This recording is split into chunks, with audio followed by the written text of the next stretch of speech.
Bonjour à tous, bienvenue au webinaire Perspectives des risques 2025. Alors, avant de commencer, est-ce que vous pouvez me confirmer que vous m'entendez bien en me mettant un petit pouce? Très bien, merci. Alors, pour les personnes qui rencontrent des problèmes de son pendant le webinaire, vous pouvez vous connecter avec le numéro de téléphone inscrit dans le mail de confirmation que vous avez reçu par email. N'hésitez pas à poser toutes vos questions au fur et à mesure du webinaire. Nos experts y répondront en fin de session. Christophe, Béatrix, Philippe, la parole est à vous. Bonjour à tous. Notre métier chez International SOS, c'est de protéger dans le monde entier la santé et la sécurité des collaborateurs, de nos clients, qui sont des grandes entreprises, mais aussi des administrations et des plus petites entreprises, des PME, des ONG, etc. Alors, dans ce cadre, tous les ans, au mois de décembre, dans un moment qui se veut un moment de réflexion, de respiration, de prise de hauteur, nous publions deux documents qui vise à aider nos clients à se projeter en les éclairant sur les risques santé et sécurité qui pèseront sur leurs collaborateurs au cours de l'année suivante. Ces deux documents sont d'une part une carte des risques qui permet de visualiser rapidement les différents niveaux de risque de chaque pays et d'autre part un rapport très complet qui va beaucoup plus en profondeur dans l'identification et la compréhension de ces risques. Je m'appelle Christophe Subtil et je suis chargé de stratégie au sein du bureau de Paris d'International SOS et je suis accompagné ce matin de deux experts pour présenter ces documents. Béatrix Renaud, qui est notre responsable sûreté régionale ici à Paris, et le docteur Philippe Guibert, directeur médical, chargé de conseil aux entreprises en France et dans la région IMI. Commençons par la carte des risques. C'est un document de synthèse, graphique, qui est le fruit de l'analyse de nombreuses données internes et externes par les experts d'International SOS. Elle permet à tout un chacun de visualiser très vite et pour chaque pays le niveau de risques médicaux, de risques sécuritaires, mais également de risques sur la santé mentale et pour la deuxième année consécutive, des risques liés aux conséquences du changement climatique. Elle se décline donc en quatre calques différents, un par nature de risque, en version papier, mais aussi en version digitale, disponible sur le site d'internationalsos.fr, qui est interactive, comme vous le voyez à l'écran, et qui permet d'accéder rapidement au niveau de risque d'un pays donné. Alors Béatrice, si tu veux bien, je commence par toi. Comment la carte des risques sécuritaires est-elle conçue? Sur la base de quelles données est-elle établie? Oui, tout à fait. Donc, sous l'angle sécuritaire, l'évaluation va prendre en compte la menace que représente pour les employés d'une organisation la violence politique, donc ce qui va comprendre le terrorisme, euh, les troubles à motivation politique, l'insurrection, la guerre, les troubles sociaux, donc c'est la violence sociale, sectaire, communautaire, ethnique, ainsi que la petite délinquance et la criminalité violente. On va aussi prendre en compte d'autres facteurs que sont la robustesse des infrastructures de transport, l'efficacité des services de sécurité et d'urgence, mais aussi la vulnérabilité des pays aux catastrophes naturelles. Et donc, nous avons une équipe d'analyse sûreté qui sont répartis au sein de nos 6 centres régionaux de sûreté et qui ont pour mission collective d'opérer une veille 24/7 sur les environnements politico-sécuritaires, de les analyser et donc de tenir à jour ces évaluations risque pays. Ce travail d'évaluation des risques est en réalité beaucoup plus granulaire qu'il n'y paraît sur cette carte, car le niveau de risque peut varier au sein d'un même pays. Je pense par exemple au Mexique, où vous avez des provinces qui vont être à risque faible, à l'instar du Yucatan, d'autres qui vont être à risque modéré, et d'autres encore à risque élevé, là où les cartels opèrent, par exemple. Euh, pour autant, le niveau de risque à échelle nationale donne une première grille de lecture incontournable. C'est très clair. Et quelles sont les évolutions en 2025 par rapport à 2024? Alors, bien sûr, peut-être une des premières régions où le risque a été amené à évoluer à la hausse, c'est celle du Proche-Orient. Fin août, nous avons rehaussé le risk rating global du Liban, qui est passé de modéré à élevé. Côté Israël, sur la frontière israélo-libanaise, sur une profondeur de 50 km, nous avons accru le risk rating, là encore, de modéré à élevé. Si on change de continent, du côté du continent africain, on a accru le risk rating du Soudan, qui, comme vous le voyez sur la carte, devient un pays à risque extrême, et ce en raison du conflit qui est toujours en cours, dont l'expansion se poursuit et dont la probabilité d'une résolution de celui-ci ces prochains mois demeure très faible. On a aussi accru, par exemple, le risk rating de la ville de Johannesburg, en Afrique du Sud. Cela fait suite à une mission terrain et cela reflète des niveaux de criminalité à la hausse. Donc là encore, pour illustrer le fait que le risk rating peut varier au sein même d'un pays. Côté Asie, nous avons rehaussé le niveau de risque de plusieurs zones de conflit au Myanmar, qui se trouvent désormais en risque extrême. Et puis aussi, en Nouvelle-Calédonie, où nous avons mené une mission terrain au mois d'août, nous avons accru le niveau de risque de ce territoire qui était jusqu'à présent considéré à risque faible, qui est désormais à risque modéré. Et cela est motivé par une augmentation du niveau des troubles sociaux, des niveaux de criminalité aussi. Et aujourd'hui, bien que les niveaux de violence en Nouvelle-Calédonie aient considérablement diminué depuis l'éclatement des troubles en mai dernier, la stabilité de l'environnement sécuritaire ne peut être considérée comme acquise. Et là, je vous ai parlé beaucoup de rehaussement du niveau de risque rating, mais sachez que lorsque les conditions sont réunies, nous sommes aussi heureux de pouvoir abaisser les niveaux de risque. Et ça a été le cas, par exemple, pour la région rurale de Bujumbura, au Burundi, à la suite, là encore, d'un déplacement sur le terrain et d'une évaluation de l'environnement sécuritaire qui est en amélioration depuis 2020. Très bien. Philippe, je me tourne vers toi maintenant. Peux-tu nous présenter les 3 cartes à la dominante médicale et puis quelles sont les entrées et sorties en 2025 par rapport à 2024? Très volontiers, Christophe. Alors évidemment, si on passe à la carte des risques médicaux, je dirais c'est la carte historique de l'International SOS, puisqu'elle a été publiée pour la première fois en 2007-2008, et elle fait référence à l'accès aux soins, à la qualité des soins et aux risques de santé, initialement destinés aux voyageurs, mais maintenant destinés à toutes les personnes présentes ou voyageant dans ces pays. Comme il faisait référence Béatrix, ces données sont le fruit non seulement de notre analyse, à travers les équipes qui sont chargées de la veille sur ces données de santé, mais également des missions de terrain menées par les équipes des centres d'assistance que vous voyez derrière nous.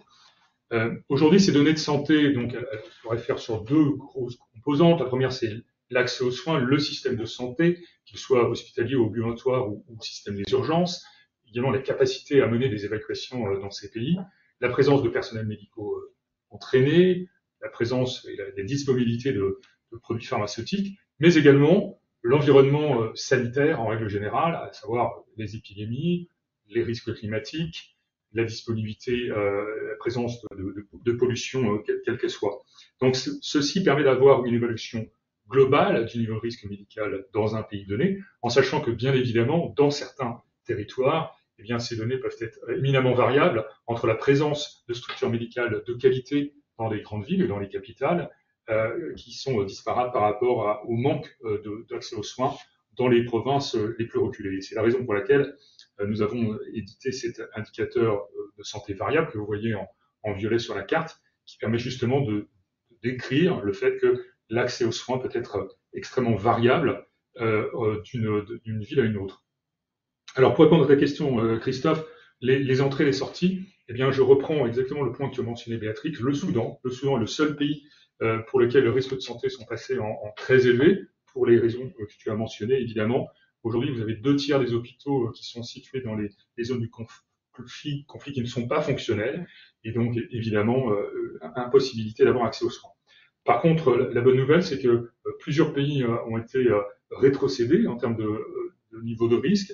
Je veux citer la Libye, qui est passée en niveau élevé, du fait de la mise en place d'une stratégie nationale de santé 2023-2028 qui commence à porter ses fruits sur l'accès aux soins, et avec en particulier des systèmes de reconstruction des infrastructures sanitaires.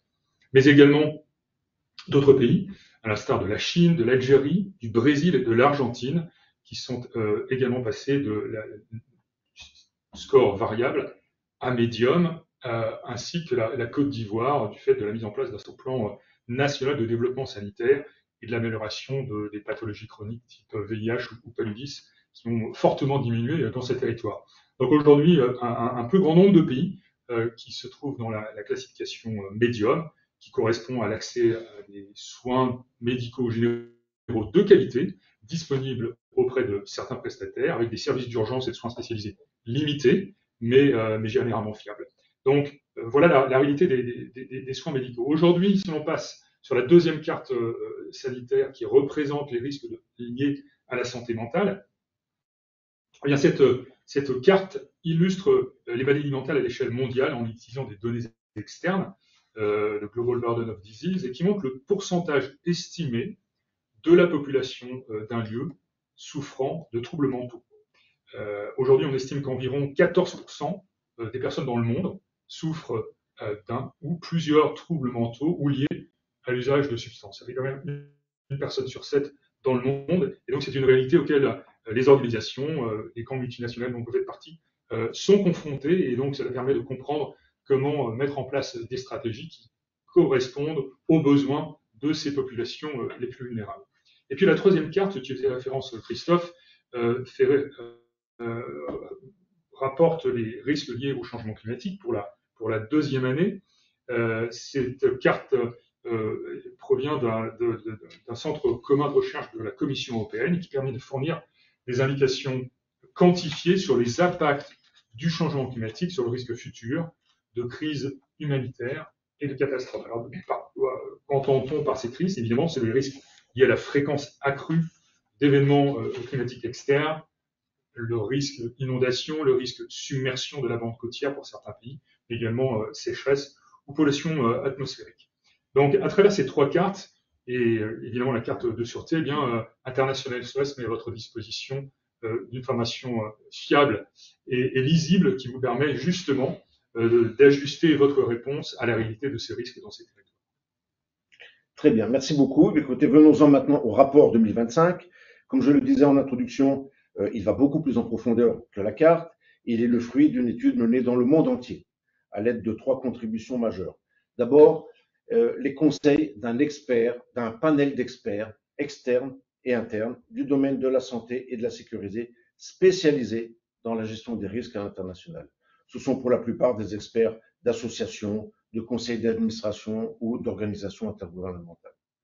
Ensuite, le résultat d'un sondage effectué en ligne par notre partenaire Ipsos auprès de plus de 800 personnes dans le monde, pour les 3 quarts des décideurs ou des gens qui ont directement accès aux décideurs, sur les tendances qu'ils perçoivent au sein de leur société.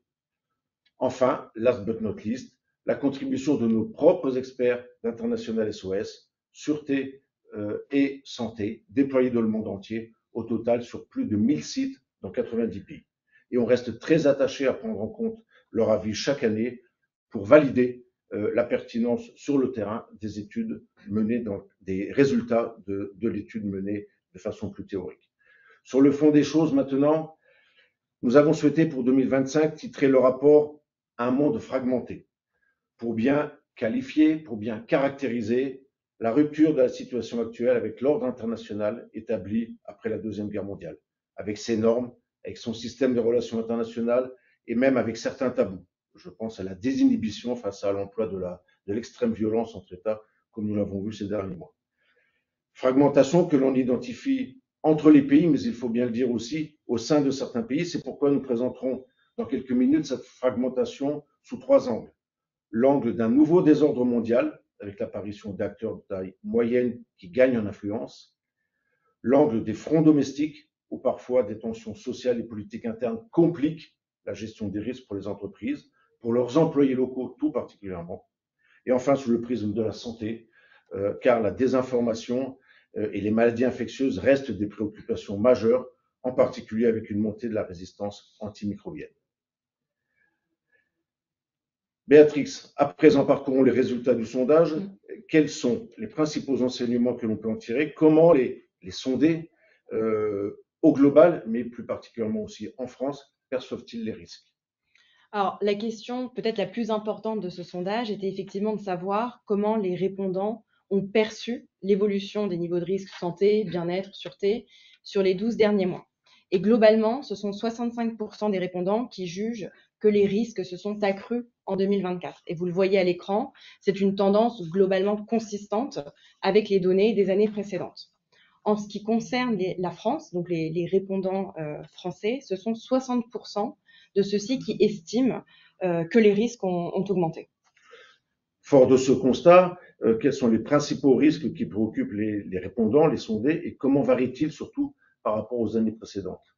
Oui, alors au global, par rapport à l'année 2024, les répondants sont préoccupés par les mêmes catégories de risques, ce qui vient confirmer des tendances existantes qui sont en réalité plus des tendances, mais vraiment des phénomènes établis qui se sont enracinés et que l'on traite déjà au quotidien.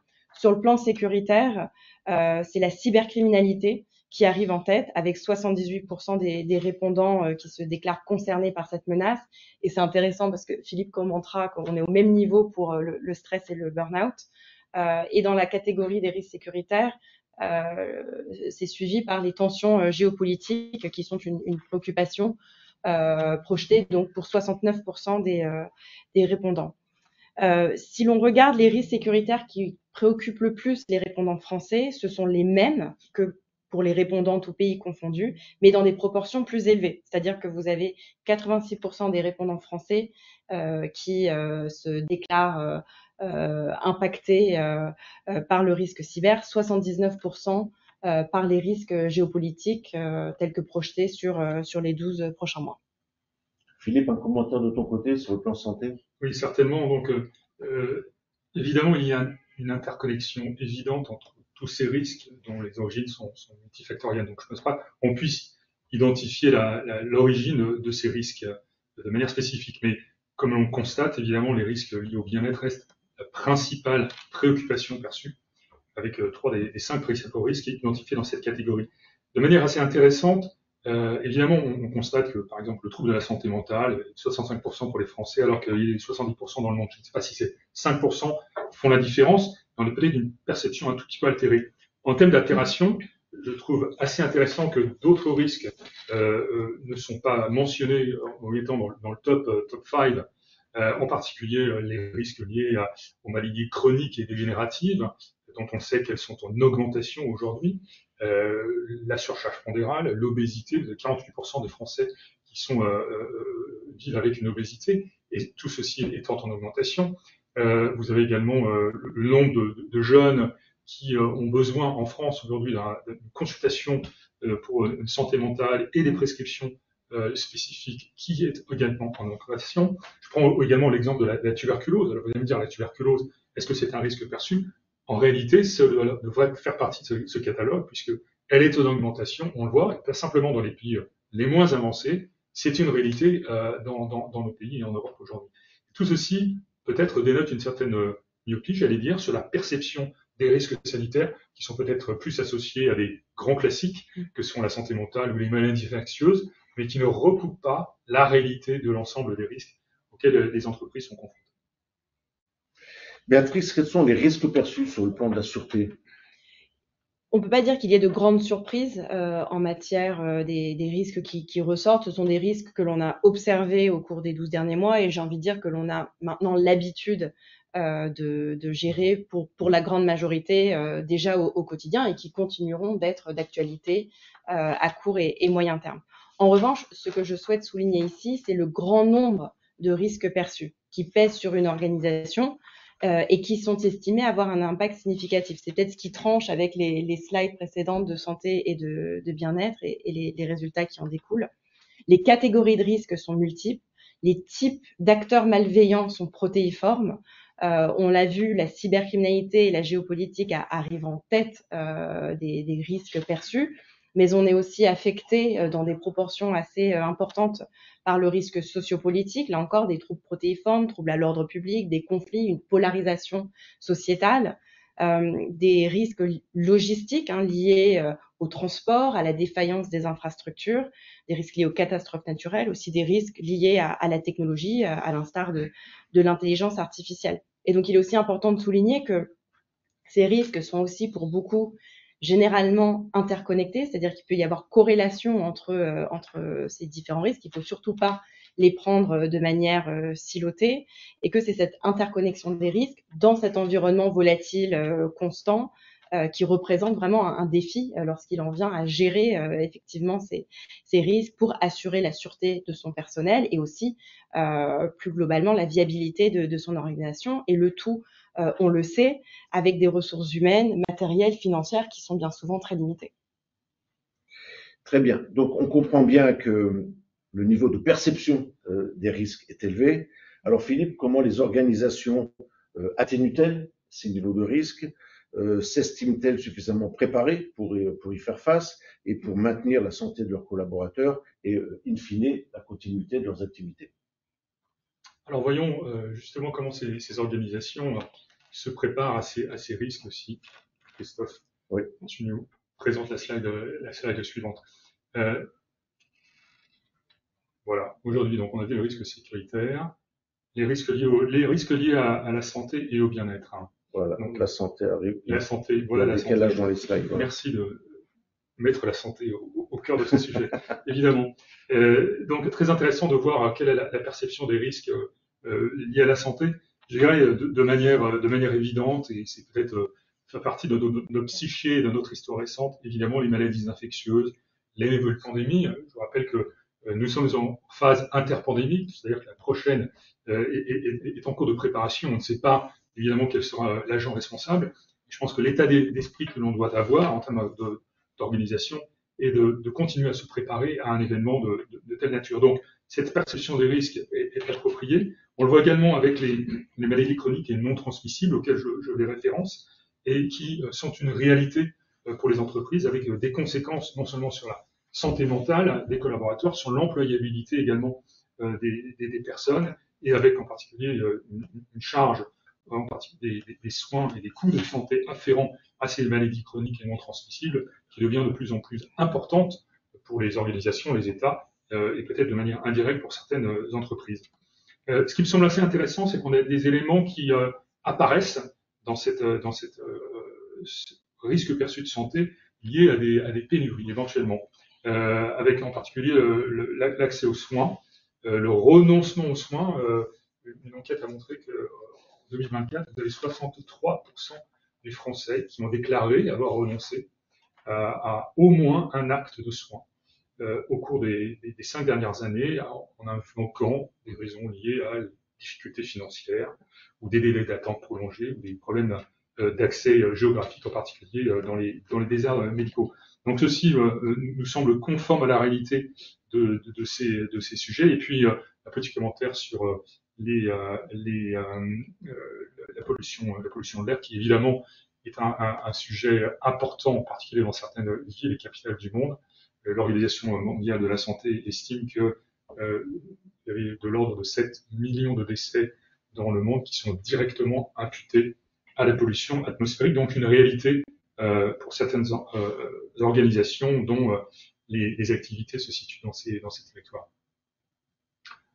En ce qui concerne le bien-être, assez intéressant, je dirais, de voir apparaître le sujet de l'éco-anxiété, qui est quelque chose d'assez récent et qui se manifeste de plus en plus à travers un risque perçu et pour lesquels, en effet, vous considérez que ceci peut avoir un impact significatif sur votre organisation, tout ceci conjugué à d'autres facteurs de stress ou d'épuisement professionnel, donc qui fait que je dirais, la famille des troubles de la santé mentale malheureusement s'étoffe avec ce sujet de l'éco-anxiété qui est peut-être encore plus prévalente dans la jeune génération et sur lequel, en effet, eh bien, il y a certainement des choses à faire et des actions à mener pour éviter que cela prenne le pas sur les collaborateurs. Donc, ces risques perçus nous semblent un bon reflet de la réalité de ce que nous percevons comme étant des sujets d'importance pour les entreprises et sans, je dirais sans équivoque, le sujet de la santé mentale, des troubles de la santé mentale et du bien-être reste le sujet numéro 1 auquel les entreprises sont confrontées aujourd'hui en matière de santé. Béatrice, en matière de sécurité, quel est le niveau de préparation? Oui, alors ce qui est intéressant peut-être de souligner ici, c'est qu'un des risques pour lesquels les répondants se sont déclarés être le moins préparés, c'est celui des détentions et des enlèvements. Alors certes, c'est pas le risque le plus probable, mais par contre, lorsque le risque se matérialise, l'impact est très fort. C'est effectivement quelque chose que l'on constate assez régulièrement en assistant nos organisations clientes ou alors en les appuyant, en les aidant à consolider leur politique sûreté ou leur politique de gestion d'incidents. Et je vous invite réellement à vous poser la question de savoir comment vous réagiriez si un de vos collaborateurs était détenu à la douane, un poste de police, enlevé. Avez-vous des protocoles? Est-ce que ce risque est pleinement intégré à votre planification en matière de gestion d'incidents? Avez-vous aussi une assurance spécialisée en cas de survenance d'un tel incident? Une assurance contre les enlèvements et les rançons fournit non seulement une indemnisation, comme toute assurance, mais peut également constituer une contre-mesure. Elle donne aussi généralement accès à des équipes professionnelles expérimentées de gestion de crise pour vous aider dans la planification et puis, si le risque venait à se matérialiser, dans le traitement d'un tel incident. Et deuxième élément, c'est que en général, vous avez très souvent accès via ces couvertures d'assurance à une formation spécialisée pour les fonctions chargées de la gestion des risques liés au voyage et toute autre partie prenante essentielle au sein de l'organisation. Alors, on a voulu résumer l'ensemble de ces risques sur une matrix.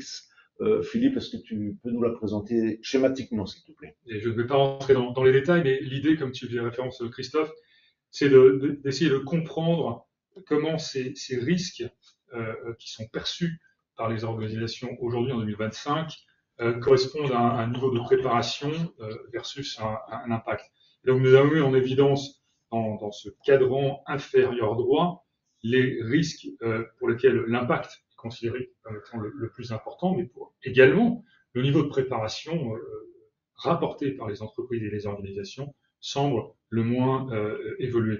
Et donc, on voit évidemment un mix de sujets très spécifiques à la santé, mais également d'autres liés à la sûreté. Donc, santé, évidemment, le stress ou l'épuisement professionnel, et sécurité, évidemment, les risques liés à la géopolitique, l'instabilité ou les troubles civils.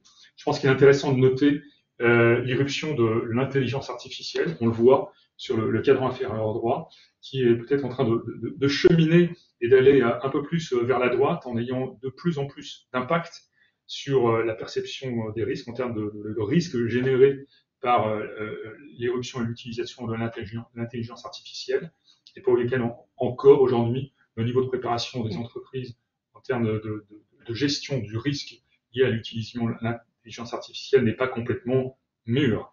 Donc peut-être le verrons-nous les années prochaines, que les ayants des prochaines éditions, on verra ce risque IA grimper l'échelle de niveau de préparation, et peut-être en gardant un impact le plus élevé.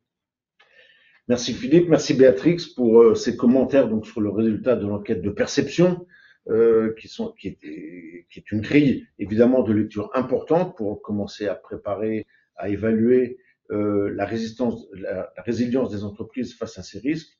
Et Béatrix, nous disions en préambule, la tendance majeure qui se dégage cette année de ce monde fragmenté est celle d'un désordre mondial. Alors, pourquoi parle-t-on de ceci? On parle de désordre mondial comme une des caractéristiques effectivement de ce monde fragmenté. On parle de désordre mondial car le paysage géopolitique se fragmente et continuera de se fragmenter en 2025. Par fragmentation, on entend cette notion de rupture des normes, des relations, des tabous. Et cette fragmentation que nous décrivons se produit à la fois, comme on l'a dit, entre les pays, mais aussi au sein même de ces pays, ce qui crée un paysage davantage anarchique, plus divisé, plus surprenant. Et pour illustrer cette caractéristique de surprise, je pense que nous avons tous à l'esprit les développements qui se sont produits le week-end dernier en Syrie, avec la reconquête du territoire par Ayat Tahrir al-Sham, la chute de Bachar al-Assad en conséquence. Et par ailleurs, nous observons que le pouvoir relatif dans les affaires mondiales se meut vers un plus grand nombre de pays. On pense à la Turquie, à l'Arabie Saoudite, à l'Indonésie, qui deviennent plus actifs dans les relations internationales, mais aussi plus opportunistes. Et nous continuons de penser que la concurrence entre les États-Unis et la Chine restera une dynamique importante, même si nous assistons à une multipolarité croissante. Mais quelles sont les causes et les effets de cette fragmentation? Alors, je pense que pour parler des causes et des effets, on peut prendre cette question en deux temps. D'abord, dégager des tendances durables, plutôt de long terme, qui participent déjà à ce paysage géopolitique, qui ont commencé à se manifester ces dernières années et qui persisteront. Et puis, on a aussi des tendances émergentes sur lesquelles on pourra revenir. Mais en matière de tendances durables, ce qui est notable, c'est cette notion d'un repli sur soi. On parle ici de nativisme, par exemple, qui est ce mouvement politique caractéristique de certains pays qui ont été forgés par des vagues d'immigration successives, on pense aux États-Unis, au Canada ou encore à l'Australie, et qui aujourd'hui s'opposent à toute nouvelle immigration. Et c'est un courant politique qui est vraiment en hausse dans de nombreux pays, qui continuera et qui, voilà, c'est cette tendance au repli sur eux-mêmes qui se poursuivra sous une double pression du populisme et du protectionnisme. Et sur le sujet du protectionnisme, des politiques de relocalisation de ces opérations au sein des frontières nationales, donc on appelle aussi le onshoring, la nationalisation des ressources, le contrôle des frontières, façonneront de plus en plus les politiques d'immigration, mais aussi les politiques commerciales et les politiques industrielles. Et dans ce sens, le retour à la Maison-Blanche du président Trump, qui est aussi surnommé Tariff Man, laisse craindre qu'il n'érige un véritable mur commercial autour des États-Unis, en accroissant les droits de douane pour tous les pays, sur tous les produits, de 10 à 20%, réservant un taux spécial pour la Chine, et ce, dans l'objectif de favoriser une production sur le territoire national. La deuxième tendance que l'on observe a trait à la notion d'alliance. En 2025, les organisations devront composer avec de nouveaux partenariats, avec des alliances qui sont changeantes. En Europe, par exemple, la forme future que pourrait avoir l'OTAN est tout à fait incertaine. Il est question de futurs États membres, mais nécessairement avec des vraies questions sur les impacts associés à l'intégration de nouveaux pays. En Afrique, les pays du Sahel se sont retirés de la CEDEAO. Et puis, on a aussi affaire à des groupements d'États nouveaux ou en expansion et qui deviennent des acteurs de plus en plus importants, incontournables même sur la scène internationale. Et là, je pense par exemple aux BRICS qui se sont récemment élargis. D'accord, donc ça, ce sont les problématiques vraiment globales, vraiment générales. Tu parlais tout à l'heure de tendances émergentes. Oui. Tu peux nous en dire quelques mots? Oui, tout à fait. Donc, sur ce que l'on cherche à mettre en avant, c'est effectivement, dans un premier temps, cette notion d'acteurs hors la loi. C'est voilà, une tentative de traduction de la notion des rogue actors, qui fait un petit peu moins bien en français. Mais voilà, nous sommes convaincus que davantage d'États agiront avec encore plus d'impunité en 2025. Les pays sanctionnés parviennent à contourner les sanctions grâce à de nouveaux liens commerciaux, financiers. On pense ici par exemple à l'Iran, au commerce de son pétrole. On pourrait également citer des guerres civiles, donc au Myanmar auquel je faisais référence, mais aussi en Libye, au Soudan, qui perdurent car des parties prenantes étrangères soutiennent leur proxy sur place.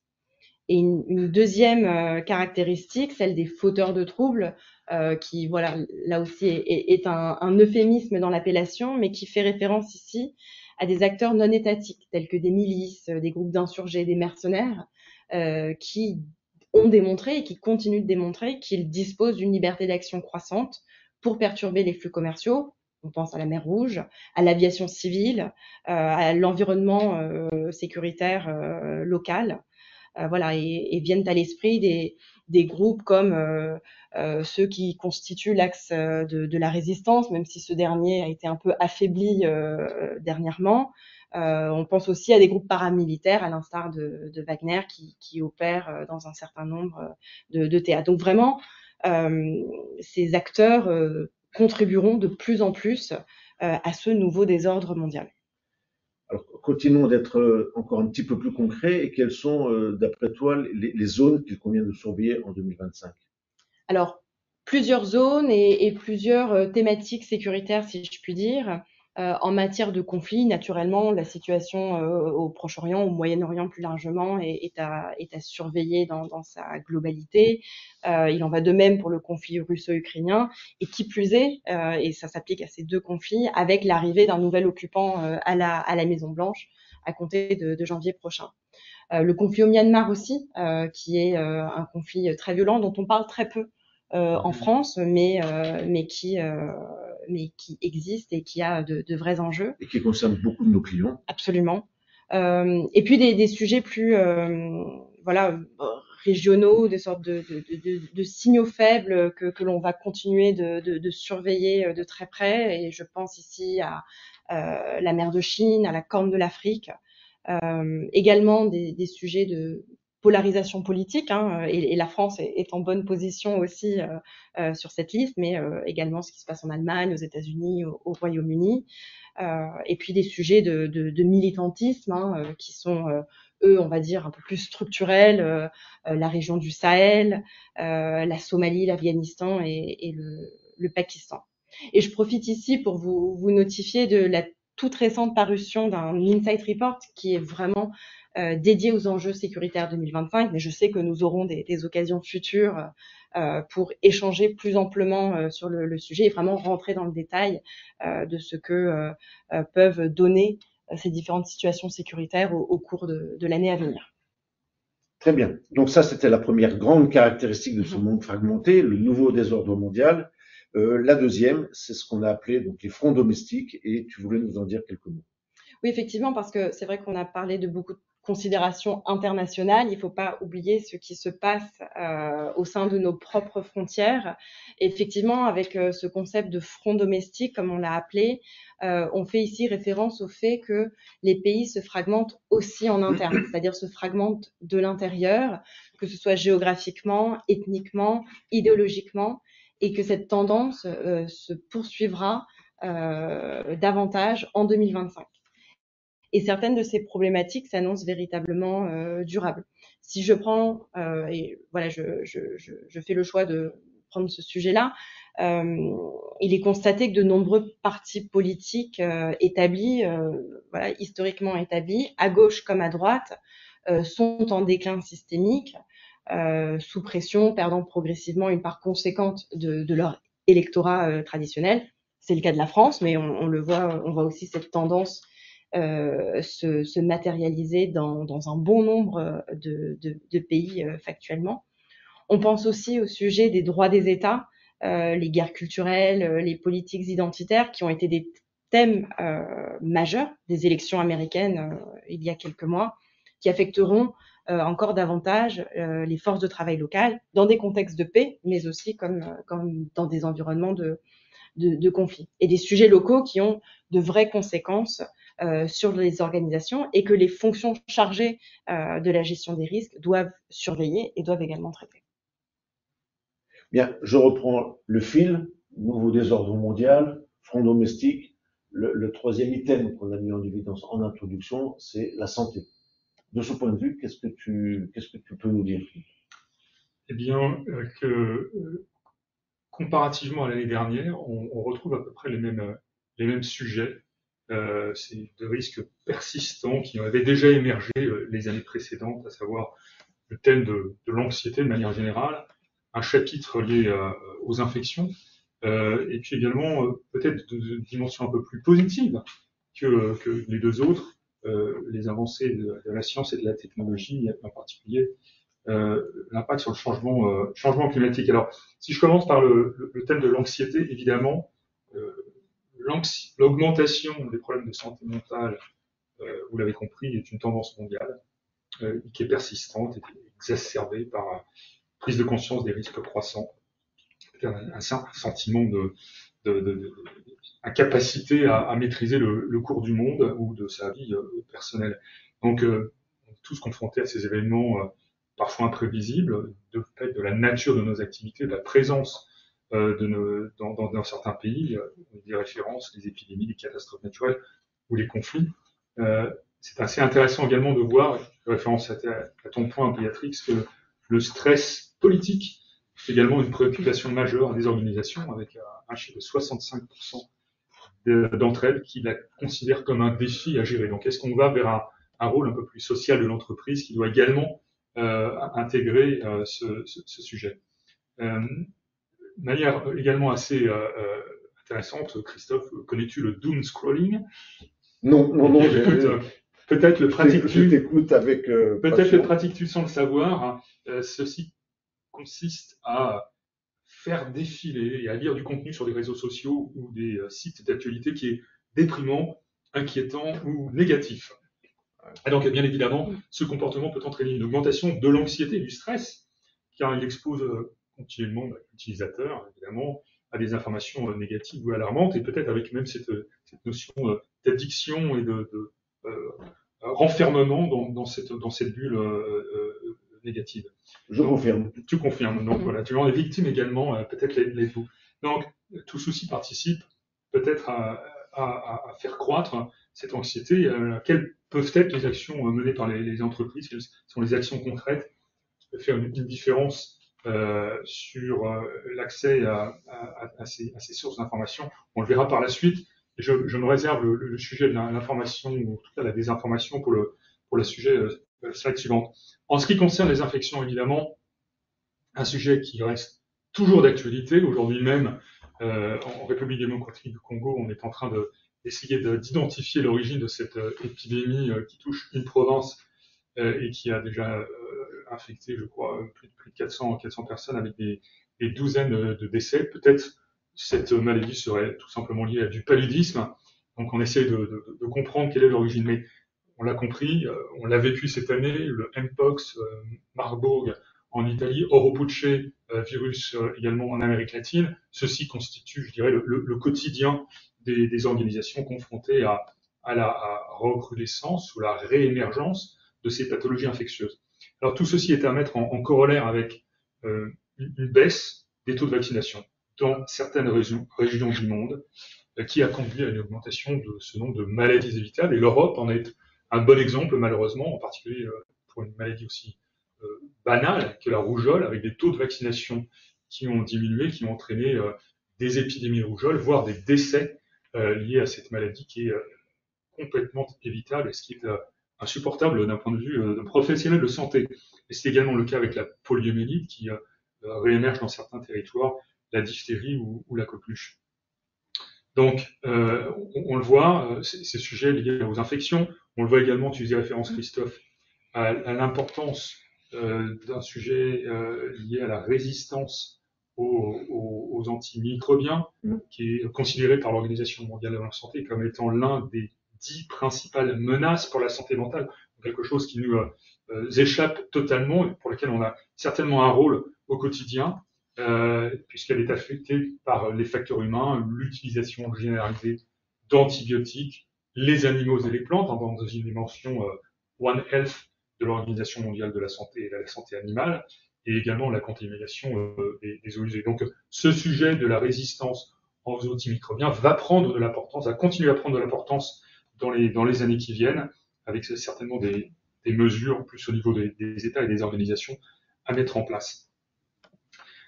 En ce qui concerne le dernier chapitre, sciences et technologies, je ferai peut-être un point sur évidemment le changement climatique, menaces persistantes auxquelles nous commençons à être confrontés. 55% des organisations déclarent avoir été affectées par des événements attribués au changement climatique, y compris mais sans se limiter aux conditions météorologiques extrêmes, ou aux sécheresses, aux inondations ou à la pollution atmosphérique. Alors, si je retrace quelques événements emblématiques de l'année dernière, les vagues de chaleur, vous vous souvenez en Amérique du Nord, des températures qui ont dépassé les 40 degrés pendant plusieurs jours, des inondations dévastatrices en Asie du Sud-Est, en Inde et au Bangladesh, causant évidemment des milliers de déplacés et des pertes économiques importantes.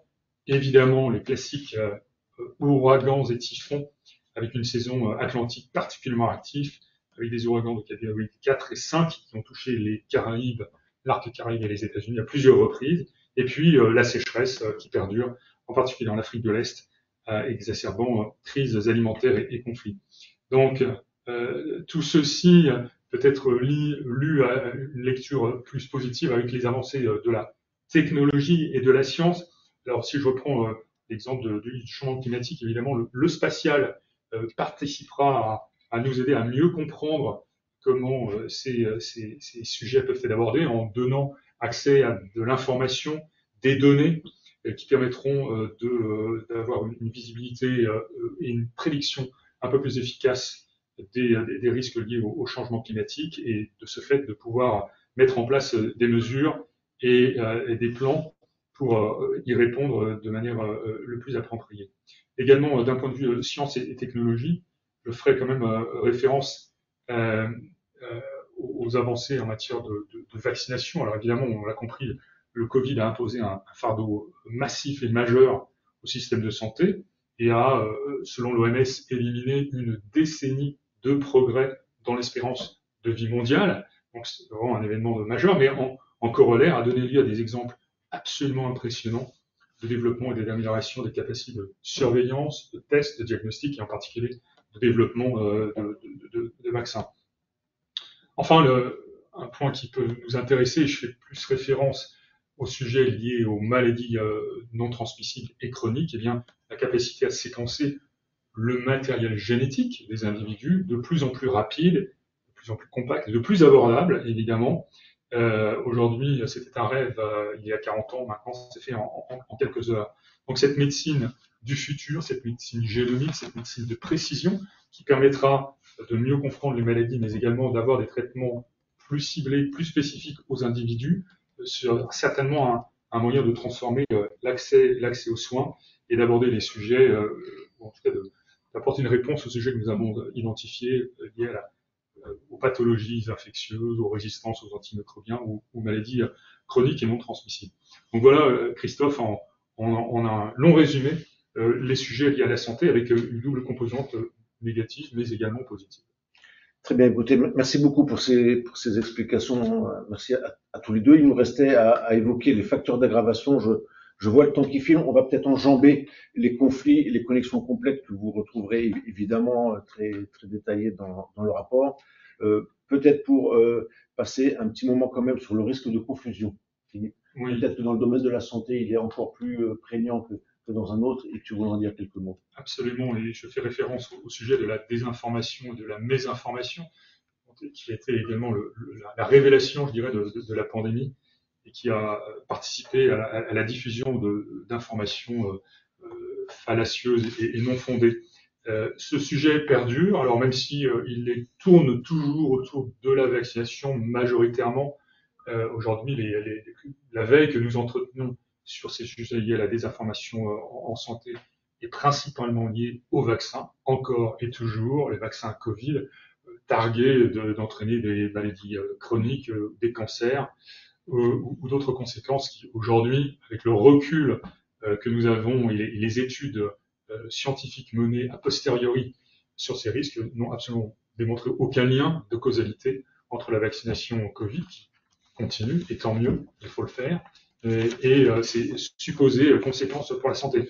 Donc aujourd'hui, l'évolution en termes de désinformation et de mésinformation, Christophe, elle est plus liée à une transformation des cibles. Aujourd'hui, les personnes, ou en tout cas les individus qui propagent des bonnes informations deviennent victimes eux-mêmes et sont la cible d'attaques très spécifiques visant à les discréditer, à les attaquer personnellement pour les affaiblir et faire en sorte que le message qu'ils portent s'étiole et ne devienne plus accessible à l'ensemble des personnes. Donc aujourd'hui, cette évolution de la désinformation, elle se tourne vers des attaques ciblées sur des individus qui nous semblent, d'un point de vue professionnel de santé, porter des messages de vérité qui doivent être entendus. Très bien. Et alors, me direz-vous, quelles sont les mesures essentielles que les entreprises doivent prendre? Quelles sont les capacités critiques qu'elles doivent détenir demain, peut-être plus qu'hier? Le rapport conclut sur la conviction qu'à l'avenir, les entreprises qui ne sauront pas collecter systématiquement, méthodologiquement, des informations locales, certains disent même hyper locales, sur les risques locaux, ne seront pas en mesure de faire ressortir les signaux faibles dans le bruit ambiant. Elles seront alors trop lentes à prendre en compte les indices d'alerte qui leur permettraient de se préparer à affronter les crises qui courent. L'accent est tout particulièrement mis sur les risques qui pèsent sur les employés locaux, je l'évoquais tout à l'heure en introduction. Le rapport confirme qu'ils ont en effet des attentes croissantes. 75% des sondés affirment que leurs employés locaux ont des attentes plus élevées que jamais en matière de devoir de protection. Deuxième élément de réponse à la question, et alors, que faire? tout ça va bien sûr passer par des outils. Et ces outils sont de nature digitale et évidemment très fortement boostés aujourd'hui par l'intelligence artificielle. Ils ne sont néanmoins pas sans risque en tant que tels. C'est pourquoi le rapport conclut sur le fait que les entreprises qui se doteront de ces capacités digitales doivent absolument garder des moyens humains dans la boucle de façon à trier et à analyser les informations et à prendre les décisions les plus adaptées. 81% des répondants qui utilisent déjà des outils d'intelligence artificielle pour surveiller les risques déclarent disposer toujours d'un soutien humain, souvent en langue locale, au passage, pour les analyser et s'assurer de leur fiabilité. Voilà, il est temps de conclure et de laisser quelques minutes pour les questions. Vous l'avez compris, nous considérons que les entreprises qui seront pérennes seront celles qui sauront ne pas subir, mais bien appréhender le monde fragmenté dont on a parlé, dont on disait en introduction qu'il était anarchique, divisé et surprenant. Sachez que chez International SOS, nous suivons aussi ces recommandations, puisque nous investissons lourdement dans un mix de nouvelles techniques de recueil et d'analyse pour s'assurer que nous pouvons aider nos clients à identifier les signaux faibles dans le bruit ambiant, mais aussi dans le champ humain, avec de profonds renforcements de nos capacités de consulting, de conseil. Béatrix et Philippe sont ici ce matin pour l'illustrer. Voilà. Alors n'hésitez pas à aller vers vos chargés de compte pour qu'ils aident à vous avancer dans cette direction. Ils sauront très bien vous en dire plus. Voilà, il nous reste 5 grosses minutes pour poser quelques questions. J'en ai déjà reçu certaines. La première, elle est peut-être plutôt pour toi, Béatrix. Je fais partie de la fonction sûreté. Comment puis-je préparer au mieux mon COMEX pour 2025? Bonne question. Alors, mon premier élément de réponse, qui pourrait sembler peut-être trivial, mais ça serait déjà de dire assurez-vous d'être visible auprès de votre COMEX. On sait que c'est un enjeu déjà, hein, ce sujet de visibilité, de la fonction sûreté, et il faut véritablement prendre son bâton de pèlerin, gagner les cœurs et les esprits de son COMEX. C'est très important pour effectivement que les sujets de sûreté et sécurité soient pris au sérieux et pour qu'ils aient cette sensibilité sur les considérations géopolitiques, politico-sécuritaires, etc., qui ont un impact direct, on l'a démontré, sur les organisations privées. Donc ça, c'est mon premier point. La deuxième chose, c'est que vraiment le travail de base pour appréhender, gérer les risques, c'est bien celui d'un suivi régulier de ces risques. Et c'est important, à intervalles réguliers, de pouvoir rendre compte à votre COMEX de l'évolution de ces risques sécuritaires, bien sûr dans un format relativement high level et en étant capable de conclure sur les conséquences, le so what, l'impact pour l'organisation, parce que c'est vraiment là où est le sujet. Et puis, je dirais, entraîner votre COMEX à la gestion de crise, c'est-à-dire tester la capacité de résilience de l'organisation, la capacité de résilience de votre comité de gestion de crise en temps de paix. On l'a vu, hein, les risques sont si nombreux que c'est pas une question de est-ce qu'il existera une prochaine crise, mais bien quand la prochaine crise nous affectera. Et ce travail d'anticipation, de préparation est absolument clé. Et il faut embarquer le COMEX, absolument. Il faut les sensibiliser à ces enjeux et à ces besoins d'anticipation. Alors, je vois qu'on a plusieurs questions. Je pense qu'on n'aura pas le temps parce que j'ai promis de rendre l'antenne, si je puis dire, à 55. Donc, il nous reste 2 ou 3 minutes. Je vais simplement choisir peut-être plutôt une question d'ordre santé pour toi, Philippe. Vous avez fait référence au changement climatique comme étant sous-jacent au risque santé. Que peuvent faire concrètement les entreprises à ce sujet? Bonne question également. Oui, c'est intéressant parce qu'en fin de compte, on peut avoir une lecture de cette perception des risques avec en filigrane l'importance croissante du changement climatique et du besoin d'adapter la santé et ses corrélats, que ce soit en termes, évidemment, on a vu des maladies infectieuses dont la dissémination devient plus importante d'un point de vue géographique, que ce soit en termes de pollution atmosphérique dans certains territoires, que ce soit la dégradation de l'accès aux soins avec des structures sanitaires qui ne sont pas capables d'absorber un flux de patients victimes d'un événement naturel extrême, que ce soit également la santé mentale. On y a fait référence avec ces dégradations liées à l'éco-anxiété ou ce fameux doom scrolling. Donc, en effet, cette lecture en filigrane, c'est que le sujet du changement climatique peut être sous-jacent à l'ensemble de ces thématiques qui ont été rapportées en termes de perception des risques. Alors, que peuvent faire les entreprises?